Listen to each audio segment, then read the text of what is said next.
April 22nd, 1915, 5 p.m. Ypres, Belgium. German soldiers open valves on 6,000 metal cylinders buried along their trenches. A green-yellow cloud begins drifting across no man's land towards Allied positions. French and Algerian troops see it coming. They don't know what it is. Some think it's a smokescreen for an infantry attack. Then the cloud reaches them. Men start choking, eyes burning, lungs filling with fluid. Soldiers collapse, drowning in their own body fluids. Within 10 minutes, 5,000 Allied soldiers are dead or dying. Germany has just introduced chemical warfare to the modern battlefield. The world will never be the same. The scientist. The man behind poison gas is Fritz Haber, a German Jewish chemist and Nobel Prize winner. Before the war, Haber revolutionized agriculture by synthesizing ammonia with nitrogen. His process feeds billions. He's a scientific hero. When the war begins, Haber believes Germany must win at any cost. He volunteers his expertise to the military. The German army is stuck in trench warfare. Millions of soldiers facing each other across barbed wire and mud. Neither side can break through. Casualties are horrific, but the lines barely move. Haber proposes a solution: chemical weapons, specifically chlorine gas. It's heavier than air, so it sinks into trenches. It reacts with moisture in lungs to create hydrochloric acid. Victims drown in their own fluids. The German High Command approves. International law technically forbids poison weapons, but Germany argues gas cylinders aren't projectiles, so the rules don't apply. Haber personally supervises preparation for the first attack. The attack. The Germans choose Ypres because the wind patterns are favorable. They need wind blowing towards Allied lines to carry the gas. For weeks, they wait for perfect conditions. 6,000 cylinders are buried in the German front-line trenches. Each contains chlorine gas under pressure. French intelligence hears rumors of a new weapon. A German prisoner mentions gas cylinders. The warning is ignored. April 22nd, the wind is right. At 5 p.m., German engineers open the valves. 160 tons of chlorine gas, a green-yellow cloud 4 miles wide, drifts across no man's land at walking speed. Allied soldiers watch it approach. They have no gas masks, no protection, no training. When the cloud engulfs them, panic erupts. Men run. They're trying to escape the gas, but running deeper into the cloud. Some try to hold their breath. Others urinate on cloth and hold it over their faces. An improvised filter that barely helps. The gas is heavier than air. It sinks into trenches, dugouts where soldiers hide. There's no escape.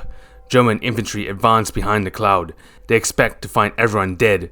Instead, they find chaos. Some Allied soldiers are dead. Others are blinded, choking, stumbling. The French line collapses. Germany gains ground. 4 miles of front-line trenches. But they don't have reserves ready to exploit the breakthrough. The advance stops. Final toll: 5,000 dead from gas, thousands more with permanent lung damage. The escalation. The attack shocks the world. Newspapers call it barbaric.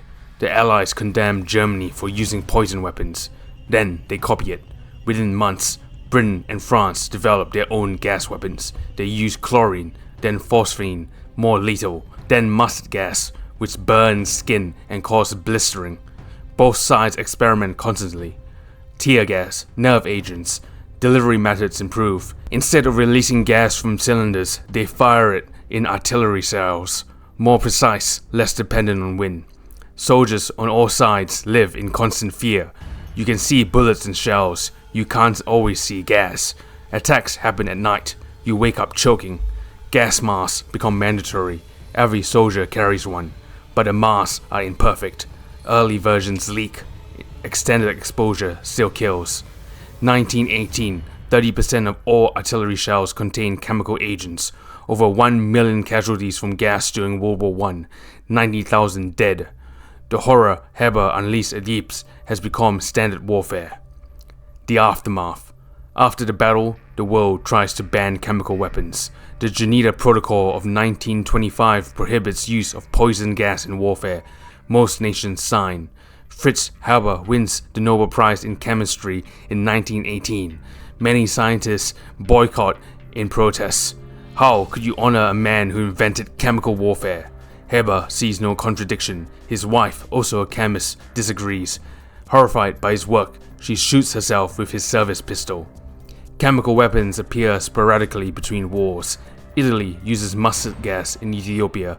Japan uses gas in China. World War II sees massive stockpiles but limited use in Europe. Both sides fear retaliation. The memory of World War I is too fresh. The Chemical Weapons Convention of 1993 bans production. Most nations comply, but not all. Syria uses chemical weapons in civil war. The threat remains. Closing. April 22nd, 1915. Fritz Haber opens 6,000 cylinders as Ypres. 5,000 men die in minutes. Chemical warfare enters the modern arsenal. Haber thought gas would end the war quickly. It didn't. It just added more horror to an already horrific conflict. The lesson at Ypres isn't that chemical weapons are uniquely evil. It's that once you introduce a weapon, both sides will use it. Escalation is inevitable. Germany opens Pandora's box. Within months, everyone has poison gas. Within years, over 1 million casualties. Some weapons shouldn't exist, but once they do, you can't put them back. The green-yellow cloud that drifted across Ypres changed warfare forever. 100 years later, we're still trying to prevent the next chemical attack. Subscribe to Sword and Pen, where military might meets political power.